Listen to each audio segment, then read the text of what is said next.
Well, we're 1 Corinthians chapter 9, and it's interesting because if we would look at 1 Corinthians and we would just kind of jump around and study the Bible just not in the flow of the text or kind of without the context of what's previous, we probably would miss that. But this big chunk of the middle of 1 Corinthians has to do with Christian liberty. And today we're going to continue to look at that, the idea of Christian liberty. So what we've looked at in the past few weeks is this, is that there are things in our life, there are things that we would consider maybe gray areas where like we're not really sure, should I do that or not? The Bible doesn't say I shouldn't do that. So is it okay if I do that? And what as Christians, what the Bible teaches us is that if the Bible doesn't explicitly say that it is a violation of God's commands, that there is the liberty we have to participate in that under this understanding, that it does not cause somebody else to stumble. And we looked at that generally through this understanding, and it is that we're talking about brothers and sisters in Christ. And so my Christian liberty ends where I begin to be a problem to you and you're living as a brother and sister or brother or sister in Christ. And so my offense, when I become a stumbling block to you in exercising my Christian liberty, that's where my Christian liberty really ends as a mature follower of Jesus.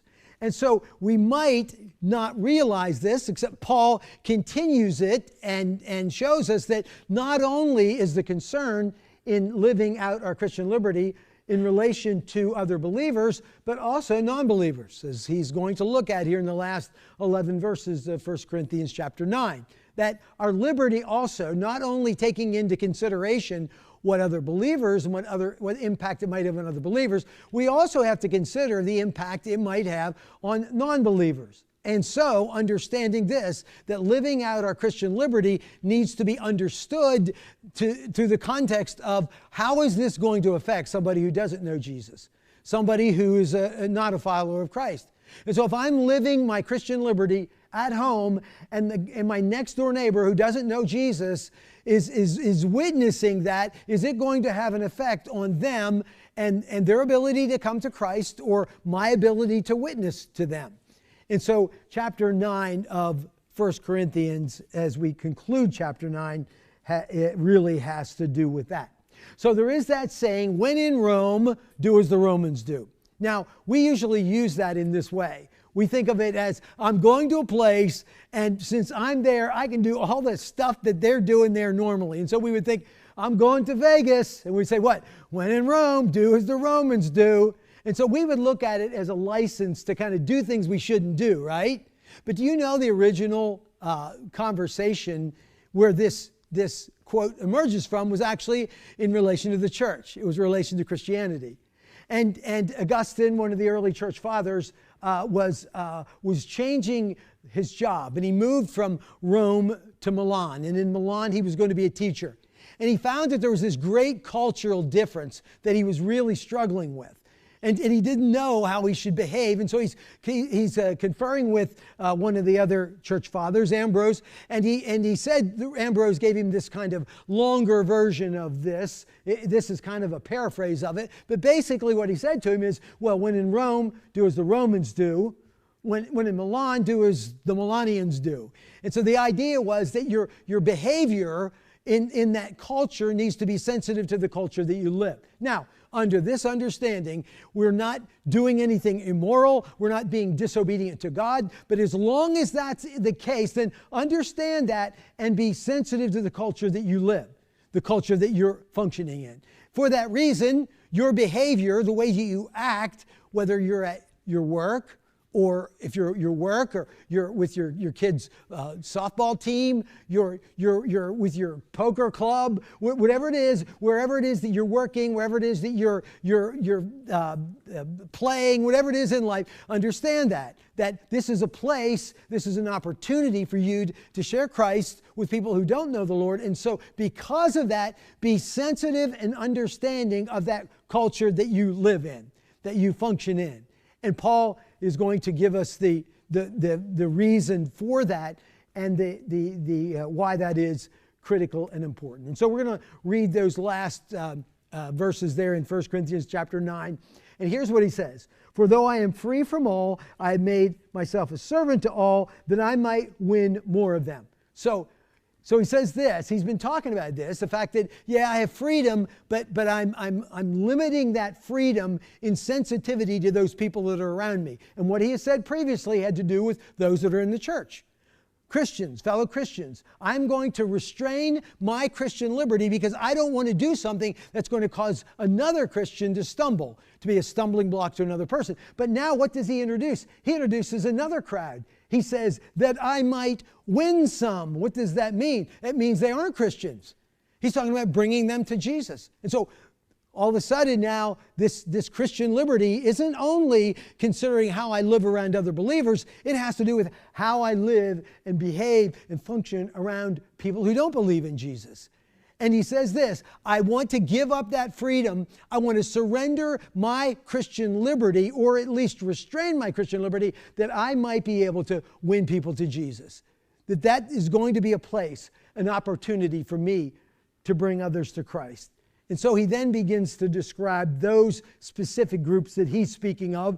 To the Jews, I became as a Jew in order to win Jews.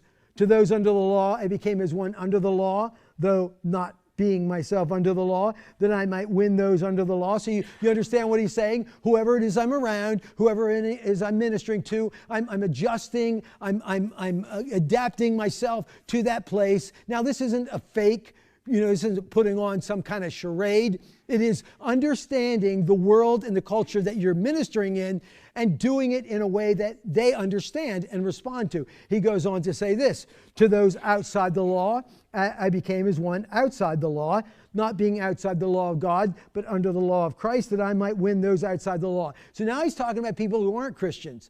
Now, I think it's important that we clarify this, and we'll dig into it a little deeper later. That does not mean acting like a heathen. That doesn't mean that we get to do everything that they do.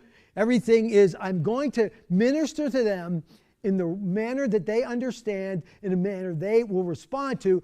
Under this understanding, I'm not going to live immorally. I'm not going to sin in doing that, but I'm going to meet them where they are in currently. And then he says this, to the weak I became weak, that I might win the weak.